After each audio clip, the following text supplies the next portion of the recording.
Welcome to another training video from PlanUp.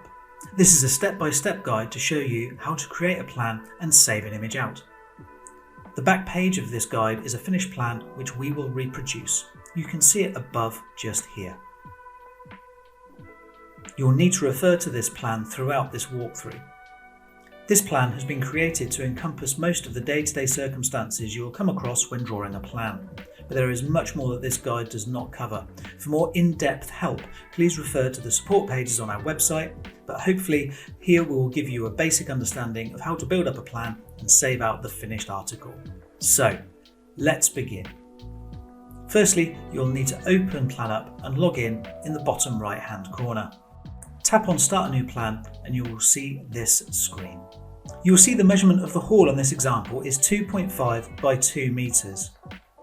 Whilst Quick Draw is activated, Quick Draw is always active when you start a new plan, you can simply type the measurements for a room to create it using your keyboard. Please bear in mind that when you type in the measurements, they are typed in by width and then by depth. To start creating, type 2.00 on your keyboard. This will be the width measurement. Once done, hit enter and that will move on to the next measurement. Now type 2.50. As you will see at the top of the screen in the yellow banner, your measurements will appear. Now press enter to confirm these measurements and you will see the top banner will be updated. When you move the mouse, the room outline will appear. Simply left click it to add the room.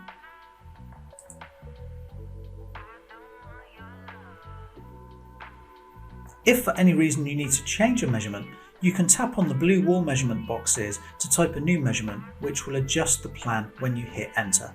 We now need to name the room. This can be done by tapping on the light grey unnamed text above the room measurement.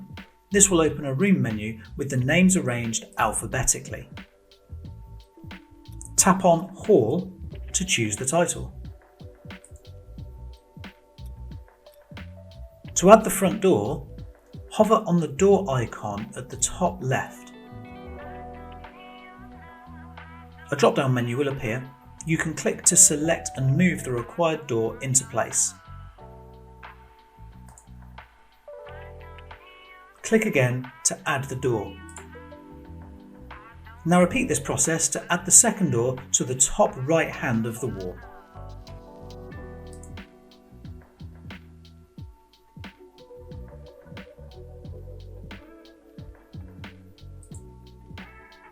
Please note that once you have placed the door on the plan, you can tap on it to open up a menu.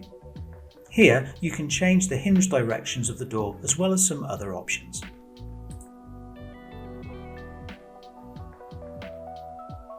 If you tap into an empty space in the room, a pop-up menu will appear like this.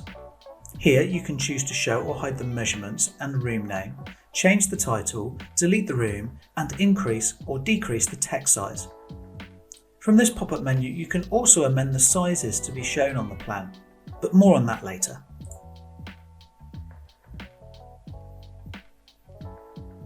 Now it is normally best to leave the stairs until the very end. This is because they can sometimes get in the way. We will add the stairs once we've completed the rest of the plan, so we'll ignore them for now. So now we've finished the hallway, let's move on. Moving around the plan. Once you have drawn one or more rooms, you will want to move around the plan to see different parts of it. When using on a desktop, left click and hold to drag around the plan. To zoom in or out of the plan, you can either use your scroll wheel, hold Ctrl and use the plus or minus key, or if you're on a laptop with a dual touchpad input, you can pinch and pull. Moving on to the lounge diner. To draw the lounge diner, first tap on the orange Quick Draw button in the top right hand corner. Now we will repeat the steps that we did earlier in the way that we created the hallway to create the lounge. First, we will type in the measurement. It will be the width, so 3.0, enter, 4.5, enter. Now we can move the mouse and we can see that the room will appear. Line up the room next to the hallway, just like this, and you'll see the green lines indicate that the wall is aligned. Once lined up, simply left click and the room will be added. Now we will need to title the room.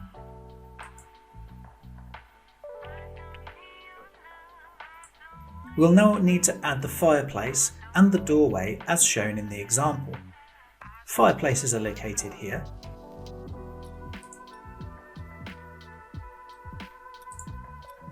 And we already know where the doors are.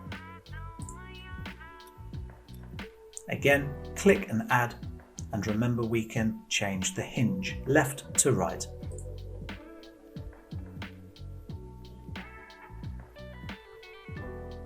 Please note, it doesn't matter which order we add the symbols, or even if you create the rooms before adding the symbols and then naming them. However, we do suggest that once you have drawn a room, to add any symbols needed and naming it before moving on. It's good practice to get into, and it will stop you from forgetting or failing to see things that you have missed by trying to add all the symbols in one go at the end. Let's move on to the utility. Using the same method as before, let's draw the utility, and remember to type the width first and then the length. The utility is 2.1 wide by 2 meters deep. I'll select enter. I will then move the mouse, line it up and click it into place. We will name the room. We will add the doors.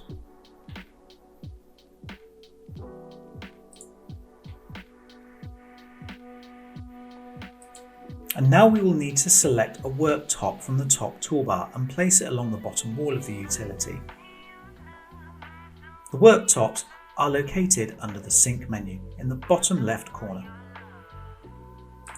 Worktops will like to automatically fill the wall that you're adding them to. Simply tap them into place. You can use the red handles to manipulate the symbol once you've added it. Also, we need to add a window. Windows are located next to the door, and you can add them in exactly the same way as we have done the worktop or the doors, by tapping them into place and then manipulating the red handles to size it to the correct proportion.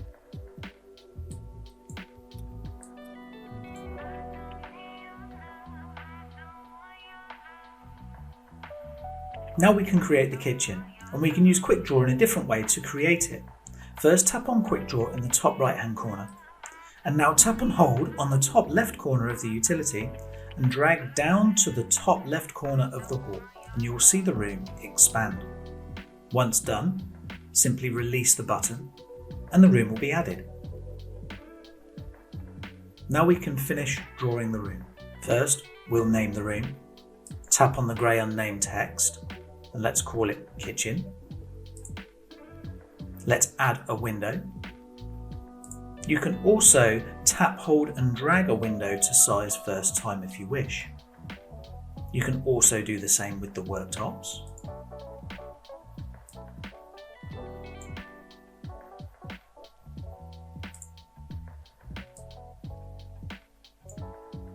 You will see the worktops like to merge into one another to make a nice smooth transition. We can add a kitchen sink and also a hob.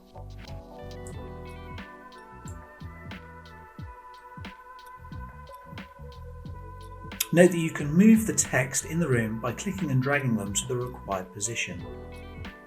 You will notice that the measurements in the kitchen are shown in grey and that max is displayed after the width measurement in this room. This is not how it looks on the final image of this plan. Any text displayed in grey will not show on the final image, so the first step is to change this. Tap into the kitchen and you will see the pop-up menu will appear. The second section of the pop-up menu is for sizes. In this section there are 2 tick boxes. To show the measurements on the plan, add a tick to the top box, Show on Floor Plan. To alter the measurements, select, check and edit.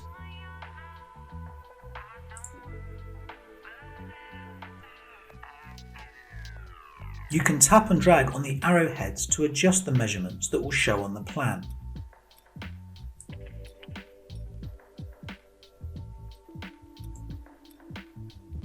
This is also where you can add, change or remove any description that appears on the measurements. In this case, we want to remove the max from the measurement. To do this, where it says max, you will see a description window pop up where max may be highlighted in a blue box.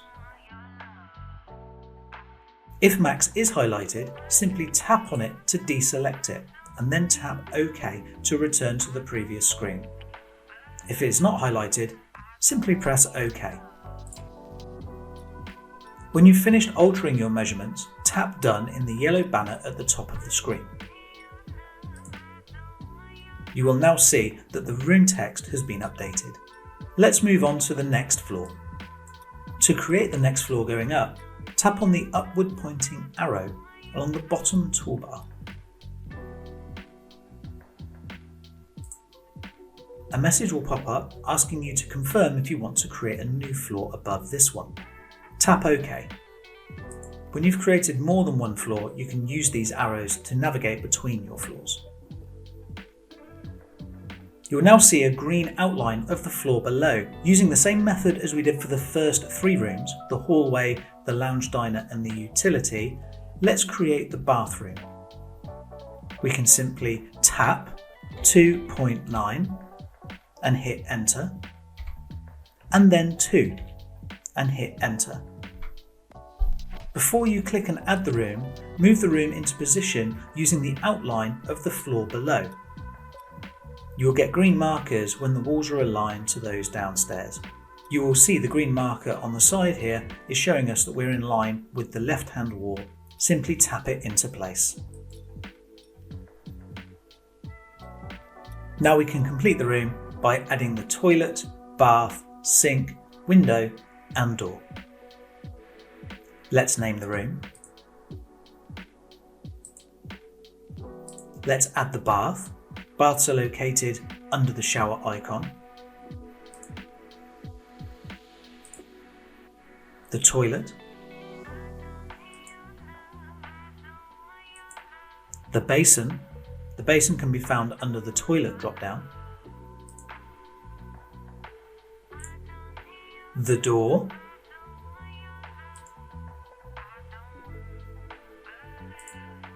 And finally, the window.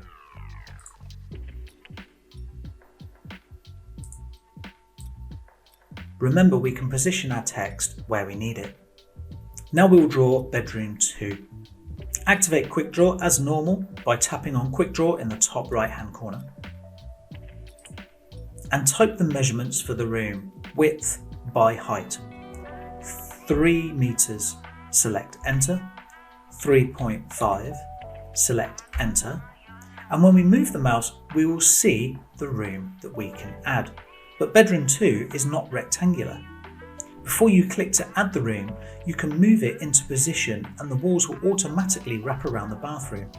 Remember to pay attention to the green markers so you know when the walls are lined up, both with the bathroom and the right hand wall of the floor below. Just like this. When you're happy, tap it into place. Now we can name the room. Add the windows and doors.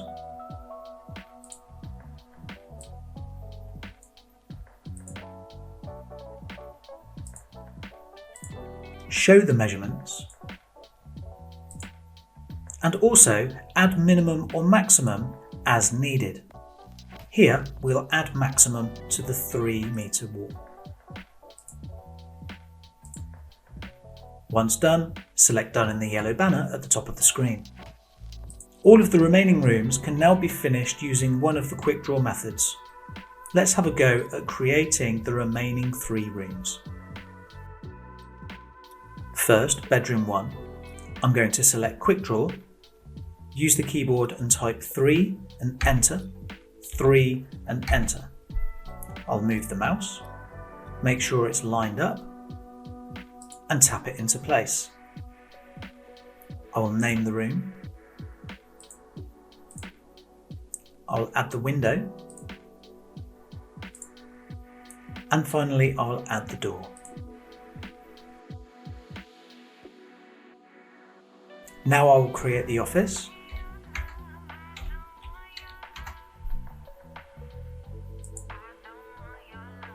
And finally, I'll create the landing. I will name it. Add the window. And finally the door.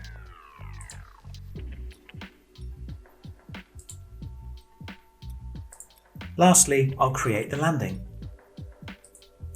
using the tap, hold and drag method.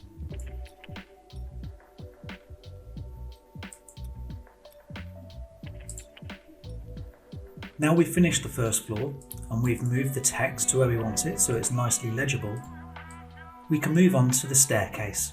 We recommend always adding the staircase leading upwards, so before adding the stairs, let's return to the ground floor using the arrows in the bottom right corner. Now we want to add the stairs. These can be found on the top toolbar and they look like this.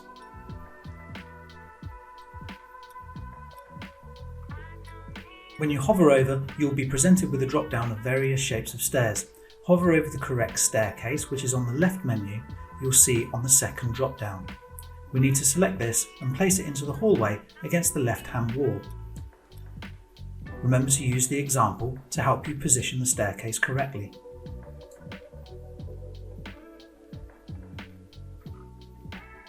Now let's go back upstairs to see how they look.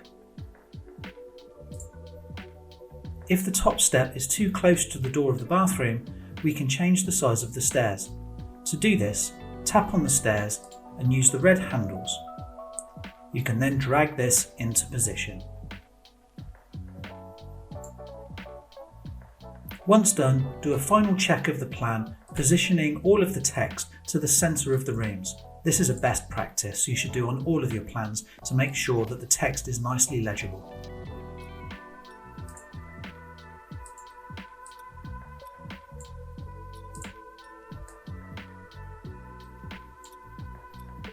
Once you're happy with the position of all of your text and the rest of the plan, you can then hit Finish in the bottom right hand corner. This will open up an address box. Enter the address and make sure that you add a postcode, and once done, select OK.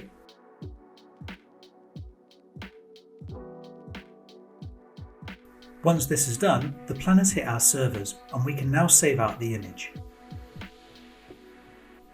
We want to save the 2D image onto our computer, so let's tap Get 2D.